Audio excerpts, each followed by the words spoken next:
Le 22 juin 1941, au petit matin, les troupes allemandes franchissent la frontière soviétique. La Luftwaffe suit de près et l'artillerie de la R tonne à son tour. L'armée rouge, balbutiante, est prise au dépourvu par l'irrésistible assaut de la toute-puissante Wehrmacht.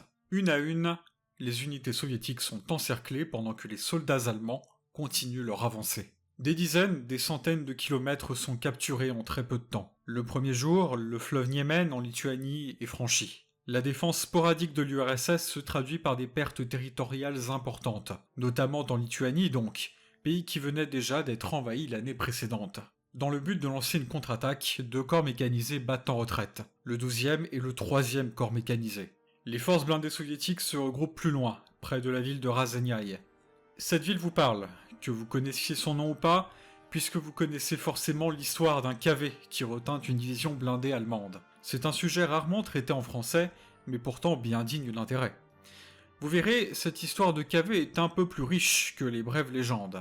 Intéressons-nous au 3e corps mécanisé, et plus précisément à sa 2e division blindée, commandée par le général-major Yegor Nikolaevitch Soliankin. Pour l'histoire, elle fut formée en juin 1940 en Biélorussie, avant d'être transférée dans les États baltes. Il faut noter que, contrairement à bien d'autres divisions blindées formées sur la base de brigades blindées auxquelles on accroche d'autres éléments, la 2e division blindée comprend des éléments de régiments blindés de divisions d'infanterie ou de cavalerie et du régiment blindé de la 7e division d'artillerie. La 2e division se trouvait donc dans 3 villes différentes, Aukmergé, Kedaniaï et Yonava. Elle se démarque aussi par le fait qu'il s'agit de l'une des premières divisions ayant reçu des chars KV, possédant plus de 10% des KV disponibles en URSS au 22 juin 1941, c'est-à-dire 57 chars sur environ 500 au total. Outre ces KV, la division avait des effectifs peu surprenants, avec 101 BT-7, 13 T-28 et 13 T-26.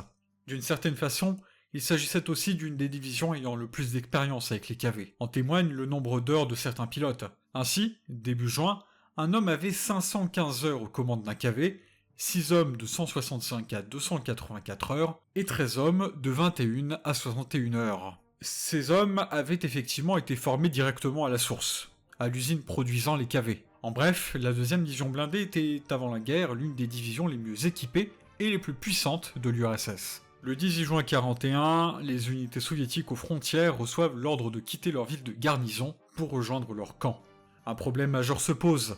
Les unités manquent de tout, de munitions et de carburant. Problème généralisé en URSS, la 2e division ne fait évidemment pas exception. Au soir du 21 juin, elle avait 40% de l'essence nécessaire pour les BT, 48% de diesel. Effectivement, il était impossible de remplir tous les réservoirs avec une si faible quantité de carburant. Pour ne pas faciliter les choses, il y avait aussi un cruel manque de munitions. L'unité n'avait aucun obus perforant en dotation et chaque char disposait au mieux d'un emport total de munitions plus 50% supplémentaires, soit assez pour se battre au mieux 1 à 2 jours. Le 22 juin, l'Allemagne attaque. La deuxième division ne reçut l'ordre d'avancer vers Raseignac qu'à 16h. La marche débuta à 19h30 avec environ 200 chars, des milliers d'hommes, des tracteurs, des camions, etc. Les derniers éléments de la division arrivèrent le 23 juin, dans l'après-midi. Face aux soviétiques se trouvait le rouleau compresseur allemand, notamment le 41e Panzerkorps ainsi que les 1ère et 6e Panzerdivision. Au bas mot, l'effectif allemand était au moins 2 fois supérieur, sans compter sur le soutien de divisions d'artillerie antiaérienne équipées du 88.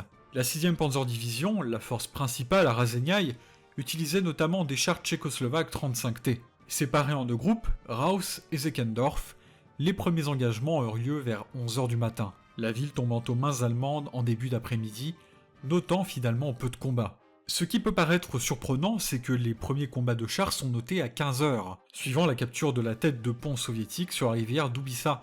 Si le groupe Raus rencontre un certain succès, celui du groupe Zeckendorf est plus mitigé, puisqu'il est repoussé de la tête de pont dans la nuit du 24 juin. À 23h30, le groupe reçut le message qu'une compagnie d'une division motorisée était encerclée et tentèrent de briser l'encerclement. Ils tombèrent face à des cavés, contre lesquels ils n'avaient aucun moyen de lutter. Le groupe Raus reçut au petit matin l'information comme quoi l'URSS avait déployé des chars d'un type inconnu. Un mémoire indique que ces rumeurs de monstres blindés les terrifient. Par leur taille et leur invulnérabilité, ils semblaient être des forteresses indestructibles. Un soldat raconte. Un total de 6 à 7 de ces chars se faufilaient sans son train italien de ligne. Lorsqu'ils approchèrent, le 11e Panzer Regiment, nos chars font feu avec tous leurs canons, mais sans succès. Les troupes, à ce moment, prirent avec calme cette désagréable surprise. Mais lorsqu'il est devenu évident qu'aucune arme, dont nos chars lourds, ne pouvait arrêter les chars ennemis, une grande panique risquait de se répandre. L'intervention personnelle exemplaire du commandement et des officiers a permis d'éviter la panique. Le capitaine Quentin, commandant du bataillon ayant le plus souffert du 114e régiment d'infanterie, prit personnellement, avec ses officiers et sous-officiers, la place des servantes mitrailleuses et défendit avec brio la nouvelle position défensive. Le reste du bataillon, ébranlé et effrayé, recula de façon plus ou moins organisée. Les combats reprirent pour la tête de pont, de façon assez littérale, puisque l'objectif principal était un pont. Rebelote, les Allemands tombent face à des cavés, indiquent que les 37 et 50 mm ne sont pas efficaces et soit reculent, soit abandonnent le champ de bataille tout simplement pour certains. Le QG de la 6e Panzer Division reçoit enfin un message dans la matinée, concernant 7 à 8 chars super lourds sur la rive sud de la rivière écrasant, détruisant les canons anti-chars et leur servant, et que rien n'est faisable. Durant ces assauts futiles, un bataillon allemand entier fut mis hors de combat, c'est-à-dire avec toutes les autres unités détruites, au moins un petit millier d'hommes. En fin d'après-midi, la 6e Panzer Division reçut directement du renfort du corps auquel elle appartient, fournissant des canons antiaériens et des obusiers. Dès leur arrivée, un de ces canons antiaériens fut détruit par un cavet. Un commandant nous dit: Ce matin, lorsque nous sommes arrivés avec le commandement à la bifurcation de la route du nord-est de Racheignier, c'était la panique. Plusieurs chars super lourds russes, dont le blindage n'était pas perforé par nos Škoda et nos canons de 50 mm ont traversé nos positions. Ils sont arrivés sur nos arrières et ont semé la confusion et la destruction. Un grand nombre de véhicules, de canons et même d'obusiers de 150 mm qui ont fait feu jusqu'au dernier ont simplement été écrasés et éparpillés au sol. J'ai roulé en moto jusqu'à l'emplacement de canon et j'ai vu de près comment ces colosses s'obstinaient à écraser tout ce qui se trouvait sur leur chemin. Une cinquantaine de motos du 6e bataillon motocycliste qui se trouvaient sur le bord de la route ont été détruites. Le colonel Cole rétablit l'ordre en rassemblant progressivement toutes les unités dont disposait la division. Ce qui cache la situation, c'est que nos canons de 75 ni de 150 ne perforent leur blindage. J'ai moi-même vu de près leurs monstres russes recevoir 8 coups directs de notre 75, l'un après l'autre, et continuer à avancer calmement. Dans la soirée, assurée d'être couverte, la 2e division blindée commença à battre en retraite. Cette retraite est notable pour la grande utilisation de Nebelwerfer, qui détruisit la plupart de la forêt environnante et des personnes qui s'y trouvaient. C'est à ce moment que la 1ère Panzer Division rentra vraiment en jeu, prenant le village de Chokotas derrière les soviétiques. Une position tactiquement très utile, puisqu'avec de nombreux points élevés. À 6h du matin, le 25 juin, la 1ère Division lance une contre-attaque mais se heurte, une fois n'est pas coutume, au cavé de la 2e Division blindée. Cela n'empêcha néanmoins pas les forces allemandes de gagner du terrain, encerclant les soviétiques. La division est détruite, et avec elle, son commandant. L'Allemagne, sortie victorieuse de ce qui est alors la plus grande bataille de chars du front, en fait un merveilleux sujet de propagande. Mais alors, dans toute cette histoire, où se trouve le fameux cavé de Rasegnai? Eh bien, revenons au 24 juin. Les documents allemands indiquent qu'un char, vers midi, s'est positionné au milieu d'une route, a détruit 2 camions et s'est arrêté là. Le groupe Raus indique ensuite avoir déployé 2 canons de 50 mm contre ce char, tirant 8 obus dessus à 200 mètres. Résultat attendu, les 2 canons ont été détruits, et le char n'a pas souffert. Ils tentèrent ensuite de le détruire avec des obusiers de 105 mm.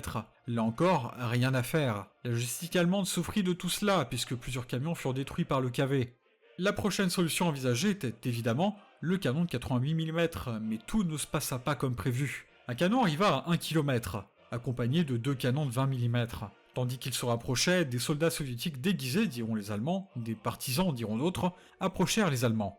Une fusillade s'ensuivit, prenant les Allemands de court, qui étaient sous le feu des mitrailleuses. Pendant ce temps, le KV détruisit le canon de 88, puis les canons de 20. Il fut décidé de détruire directement le char. Vers 20h, un groupe de sapeurs avec 2 charges fut envoyé. Une charge de 15 kg devait détruire la chenille, et une autre, plus petite, le canon. En se rendant sur place, les Allemands entendirent du mouvement près du char, et des paroles.